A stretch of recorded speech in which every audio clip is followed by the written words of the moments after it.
సంగారెడ్డి మండలంలోని ప్రభుత్వ పాఠశాలను ఆదర్శ పాఠశాలలుగా తీర్చిదిద్దేందుకు ప్రత్యేక ప్రణాళికలు సిద్ధం చేస్తున్నట్లు మండల విద్యాధికారి విద్యాసాగర్ తెలిపారు. విద్యార్థులకు నాణ్యమైన విద్యతో పాటు మెరుగైన మౌలిక వసతులు కల్పించడమే లక్ష్యంగా చర్యలు చేపడుతున్నామన్నారు. సంగారెడ్డి సమీపంలోని పోతిరెడ్డిపల్లి జిల్లా పరిషత్ హైస్కూల్ను ఇప్పటికే ప్రైవేట్ విద్యా సంస్థలకు ధీటుగా అభివృద్ధి చేశామని వెల్లడించారు. దాతల సహకారంతో పలు ప్రభుత్వ పాఠశాలల్లో తరగతి గదులు, తాగునీటి సదుపాయాలు, పరిశుభ్రమైన మరుగుదొడ్లు, విద్యార్థులకు అనుకూలమైన వాతావరణం కల్పించినట్లు వివరించారు. ఎవరైనా పోవాలనుకున్నాడో వాడు మాత్రమే పోదు. ఓకేనా? అందరిని ఇబ్బంది పెట్టదలుచుకోలేదు.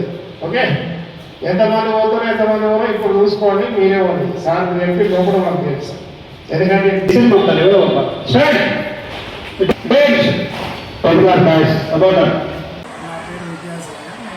ఈ స్థానిక పాఠశాల పాఠశాలతో పాటు సంగారెడ్డి మండలికి ఎంఈఓగా పనిచేస్తున్నాను సార్. ఇక్కడ మా పాఠశాలకు ఇంత గుర్తింపు రావడానికి మెయిన్ కారణం ఏంటంటే ఇక్కడ ఉన్న ఫెసిలిటీస్ కావచ్చు, ఇన్ఫ్రాస్ట్రక్చర్ కావచ్చు, డెడికేటెడ్ టీచర్స్ కావచ్చు, ఈ అన్ని అంశాలతో పాటు గవర్నమెంట్ సపోర్ట్ ద్వారా డిజిటలైజ్ క్లాసెస్తో పాటు స్టెమ్ ల్యాబ్స్ కావచ్చు, ఇట్లాంటి చాలా ఫెసిలిటీస్ గవర్నమెంట్ అనేది కల్పించింది. అట్లే మధ్యాహ్న భోజనం కూడా చాలా నాణ్యతతో కూడినటువంటి భోజనాన్ని అందిస్తున్నాం. టెక్స్ట్ బుక్స్ కావచ్చు, నోట్ బుక్స్ కావచ్చు, యూనిఫామ్స్ కావచ్చు, ఇట్లా ప్రతి విషయంలో గవర్నమెంట్ సపోర్ట్ ద్వారా ప్రతి హై స్కూల్ అనేది స్ట్రెంథన్ అవుతూ ఉంది. దానికి నిదర్శనం మా పాఠశాల. ఈ పాఠశాలను ఇంత స్ట్రెంథన్ చేయడానికి మా డోనర్స్ కూడా బాగా సహకరించారు.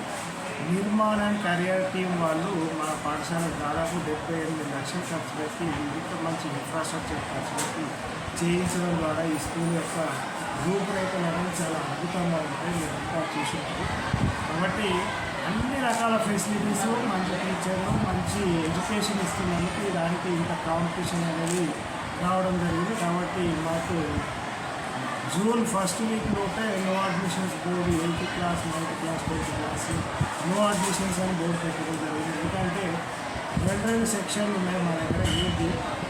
ఏలో 70 నుండి 75 వరకు ఆల్రెడీ పిల్లలు వచ్చేసారు 8th, 9th, 10thలో. కాబట్టి అక్కడ సీటింగ్ కెపాసిటీ 60 కానీ చాలామంది బతులాడి 70, 72, 75 దాకా కూడా రీచ్ అయ్యాం. ఇంకా అంతకంటే కెపాసిటీ ఉన్నటువంటి రోజు బోర్డు పెట్టడం జరిగింది. అదేవిధంగా ఇక్కడ ఉన్నటువంటి మండలాల్లో మన దాతల సాయంతో చాలా స్కూల్లో రెనోవేట్ చేయడం జరుగుతుంది.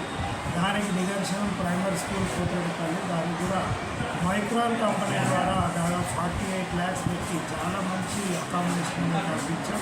అక్కడ కూడా ప్రైమరీ సెక్షన్ అయినప్పటికీ కూడా 300 అబోవ్ పిల్లలు చేరారు ఈ సంవత్సరం.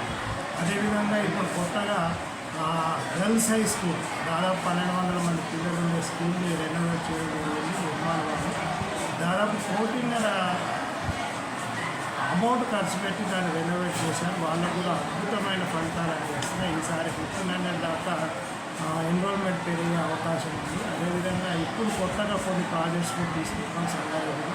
మనకి యునైటెడ్ వే వాళ్ళు ఉన్నారు, మైక్రాన్ కంపెనీ వాళ్ళు ఉన్నారు, కెరియర్ వాళ్ళు ఉన్నారు, ఇంకా ఐఎన్పి వాళ్ళు ఉన్నారు. చాలా కంపెనీస్ మనకు సపోర్ట్ చేస్తున్నాయి. కాబట్టి వాళ్ళ సహకారంతో ఈ మండలిని ఆదర్శ మండలంగా తీర్చిదిద్దాలని నా యొక్క కోరుతున్నాం. Present projects Sanjeev Nagar primary school work start అయింది. అక్కడ చాలా బాగా రెనోవేట్ చేస్తున్నారు. అట్లే న్యూ గవర్నమెంట్ హై స్కూల్ కూడా 48 గవర్నమెంట్ ద్వారా సంవత్సరం చేయించుకున్నారు. యునైటెడ్ వే ఆఫ్ ఇండియా వాళ్ళు కూడా దాన్ని రెనోవేట్ వర్క్ స్టార్ట్ చేస్తారు.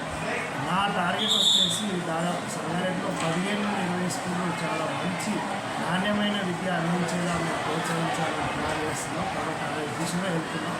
దాని నిదర్శనంలో ఈ 2-3 స్కూళ్ళు మీరు ఎప్పుడు విజిట్ చేసినా కూడా ఫుల్ స్ట్రెంత్ అనేది ఉంటుంది.